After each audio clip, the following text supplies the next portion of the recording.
Hello again. I'm here with a mini book haul. I picked up these 4 cozy mysteries. There was a sale at Barnes & Noble. Buy 3, get 1 free. I've heard a bunch about cozy mysteries watching a lot of BookTube. And I felt like I wanted to have some cozy mysteries in my collection just because it's nice to break up the monotony of reading a lot of horror and dramatic fantasy and wanted to just read some lighthearted stuff. So I picked up these 4 books. First one I picked up was Dial Miao for Murder by Bethany Blake. This is about Daphne Templeton, who takes in a cat called Tinkleston because Tinkleston's owner was murdered at the fundraiser for the Forever Friends Pet Rescue. She is accompanied by her basset hound Socrates. She uncovers clues that might take suspicion of her own mother, Marv Templeton, who already has a reputation of a killer. Daphne finds herself donning deranged clown costumes on an autumnal adventure that might just be crazy enough to work if it doesn't get her killed. It sounded interesting. The other 3 books, 2 of them are by the same author, Carol J. Perry. It takes a coven and grave errors from the Witch City Mystery. Let's cover It Takes a Coven.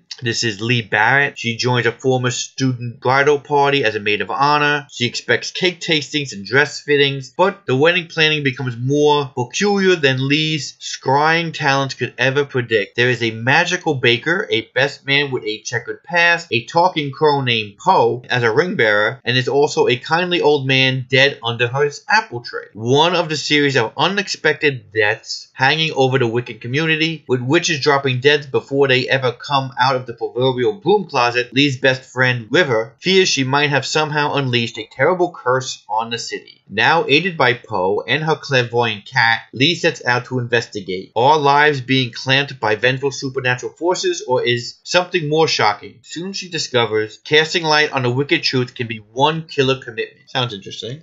Next one is Grave Errors. Let's see. Again, residents of Salem, Massachusetts, the day after Halloween brings empty candy wrappers, sagging pumpkins, and a community-wide identity crisis. This is until Lee Barrett's TV production class suggests extending the spooky season with the traditional Mexican celebration, Dia de los Muertos. But when the students discover not all of Salem's dead are resting in peace, the post-October blues don't seem so bad after all. As if a series of haunting graveyard visits isn't disturbing enough, Lee and her policeman boyfriend connect the crime to an unsolved missing person case. Driven by a series of chilling psychic visions, Lee calls on her cleverest allies, including her shrewd cat Orion, to go underground and dig up the evidence needed to put a lid on a cold case forever, before the latest headstone in town has her name on it. And the last one I'm going to cover off is Better Dead. Burl Davis checked out of his life a little earlier than expected before Holly could serve him with divorce papers. Unfortunately, it was not before the nearly bankrupted her beloved B&B, Holly Grove, a converted plantation that has been in her family for generations. Holly would never wish anyone dead, but 3 months later she's feeling a lot more relief than grief, until Burl's ghost appears and is an unwelcome guest because his spirit can't move on. Her not-so-dearly departed needs Holly's human help to bust up a drug smuggling ring he was involved in. She has reservations, to say the least, but agrees to assist him if he'll make a show of haunting the B&B to draw its visitors. But when Holly's former love, Jake McCann, mysteriously resurfaces in town and checks in, she has to wonder if her B&B is big enough for the ghost of her husband and the very real physical presence of her old flame. I actually did start reading this. I've read a little bit of it. I'm enjoying it. I read it in between books, and it reminds me a little bit like a Ghost of Mrs. Muir type of story, to be honest with you, but I do enjoy it, and I'm looking forward to it. And those are